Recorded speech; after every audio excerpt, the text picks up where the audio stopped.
ভাইফোঁটা, পুজো, উৎসব, অনুষ্ঠান সব সময় আমাদের দোকানের সামনে মানুষ লাইন দিয়ে দাঁড়িয়ে থাকতো মিষ্টি কিনতে বলে।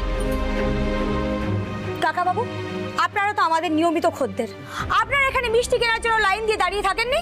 হ্যাঁ থেকেছি তো। আর আপনারা দাঁড়িয়ে থাকেননি? হ্যাঁ থেকেছি তো। বাহ, তখন কারোর কোনো অসুবিধা হয়নি। আর আজকে একটা কিরাই শেষে পড়ে সিদ্ধেশ্বর মোদক টেবিল পেতে এখানে মিষ্টি বিক্রি করছে, এখন দুম করে সবার অসুবিধা হয়ে গেল।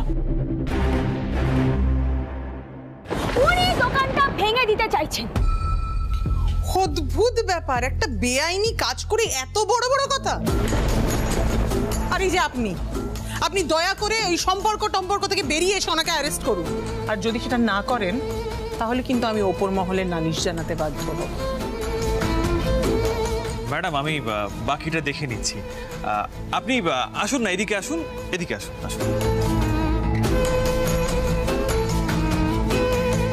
এই ভালো মিষ্টি দোকানটা যে আবার কবে শুরু হবে কে জানে। আসলে সিদ্ধেশ্বর মোদকের মিষ্টি ছাড়া কোনো মিষ্টি আজকাল আর মুখেই রোচে না।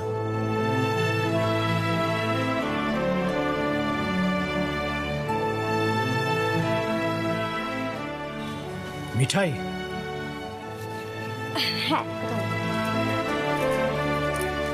আজ তাহলে আমরা আসি। হ্যাঁ, ঈশ্বরের কাছে কামনা করি যাতে দোকানটা তাড়াতাড়ি খুলে যায়। ঠিক আছে, আসছি, চল।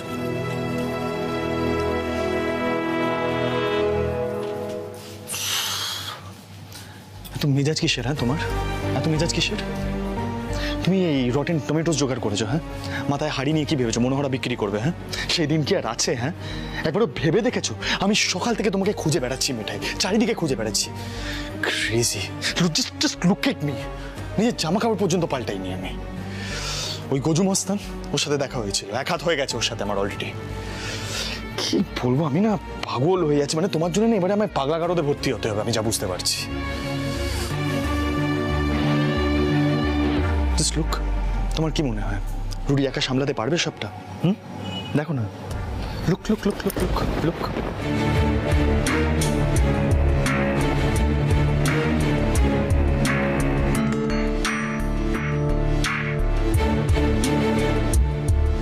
না, আমি আপনাকে একটা কথা বলতে চাই।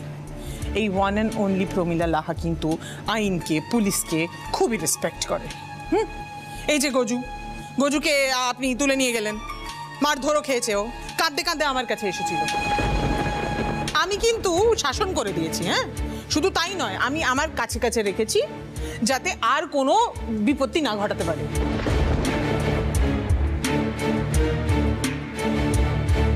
কিন্তু এইগুলো কি হচ্ছে বলো? রাস্তার উপরে দোকান খুলে বিজনেস করছে, মানে হোয়াট ইজ দিস? না না না, এইসব তো চলতে পারে না। দেখুন, আমি কিন্তু আইন ভাঙি না। আমি যদি আইন মানতে পারি তাহলে উনি কেন আইন মানবেন না? আপনি সেটা শিওর করুন। আপনি কনভে করে দেবেন। আমি এখন আপনি বলছেন বলে চলে যাচ্ছি, কিন্তু এই দোকান যেন উঠে যায়। ঠিক আছে, চলো গজু।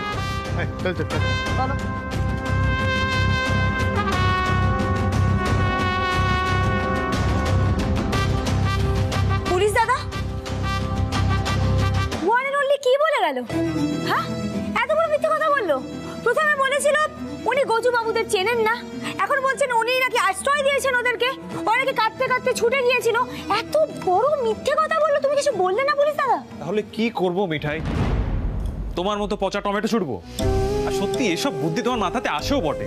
রুডি, বলছি এত ক্যাজুয়ালি বুঝে কোনো লাভ নেই, একটু সিচুয়েশনটার গুরুত্ব দিতে বোঝাও ওকে, প্লিজ প্লিজ প্লিজ। আমি না আর পারছি না এসব নিতে, জানিস তো।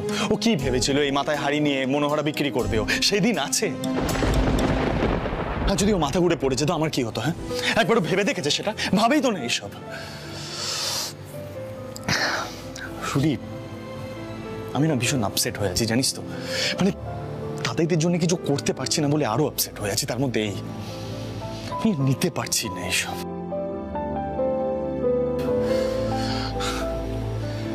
চলো বাড়ি চলো, যা বলবে দাদার সামনে বলবে, চলো। হ্যাঁ, একটা কাজ কর, তোরা বরং বাড়িতে যা। আমি লক্ষণ প্লাম্বারকে আজ নিয়ে যাব। তমালকে পাঠিয়েছ দেশের বাড়িতে। আর মিঠাই, তুমি না জানিয়ে এসে কিন্তু খুব অন্যায় কাজ করেছো। সিট, শোন না, যা হওয়ার তো হয়ে গেছে, ছেড়ে দে। কি হলো? অপরাধীদের মতো মাথা নিচু করে দাঁড়িয়েছো কেন? হ্যাঁ তুমি শুধু, আমি না তোমার এই বাদরামি আর টলারেট করবো না, ঠিক আছে? যা বলার দাদার সামনে গিয়ে বলবে, ওকে? চলো।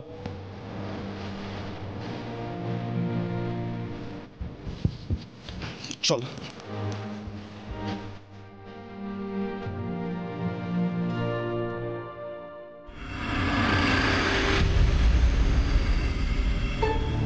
বাবা, এই যে আপনার দুধ মুড়ি নিন।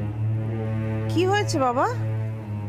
কি হয়েছে? তো ঘামছেন কেন? আপনার আপনার কি শরীর খারাপ লাগছে নাকি? আরে না না বৌমাই, তার কাটা তারও কেমন সব পাখা লাগিয়েছে, হাওয়াই হয় না, গরম লাগে ভীষণ। কি করা যাবে বলুন তো বাবা, এই দিকটায় তো ভোল্টেজটা খুবই কম। কি করি? আপনার আপনার নাতি নাতবউ এখনো ফিরছে না কেন বলুন তো? আপনার নাতি মিঠাইয়ের ওপর যা রেগে আছে না বাবা, ওই ফোনে খবর দেওয়ার সময় যা চেঁচাচ্ছিল, কি জানি মেয়েটার কপালে যে কি আছে। আসলে কি বৌমা, মানে মিঠাইটা সবকিছু নিজের কাছে নিয়ে নেয় তো, সেটা দাদুভাই দেখছে, তাতে ওকে বিরক্ত করে দিচ্ছে। আর দেখো, এই পরিবেশে সব থেকে কষ্ট হচ্ছে তো সিদ্ধার্থরই, ওর তো অভ্যেস নেই, তাই না? তো জানো বৌমা, আমি সব কিছুর মধ্যে একটা পজিটিভ দিক খুঁজে পাচ্ছি। কি সুন্দর এই পরিবেশে ও নিজেকে মানিয়ে নিয়েছে, আর মিঠাইও কত যত্নআত্তিক করছে, এর থেকে তো অনেক কিছু শেখার আছে, বলো? চলো না তুমি। দাদাই, ম্যাম, ওকে বলুন মাথায় হাড়ি নিয়ে যেন রাস্তাঘাটে মনোহরা আর বিক্রি না করে, প্লিজ। আজকে করতে যাচ্ছিল জানো, পচা টমেটো ছুটতে যাচ্ছিল প্রমিলা লাহার লোকজনের ওপরে। ভাগ্যিস আমি ওখানে ছিলাম, নইলে ছুড়েও দিত। আরে আমার একটাই প্রবলেম আছে, মানে দাদাইর অ্যাটলিস্ট একটা সম্মান আছে, আমাদের থাকুক না থাকুক দাদাইর তো একটা নাম আছে, একটা সম্মান আছে। উল্টো পাল্টা যুক্তি দিচ্ছে, মুখের উপরে তর্ক করে যাচ্ছে। মানে ইচ্ছে করছিল কানটা টেনে ছিঁড়ে দিতে একদম।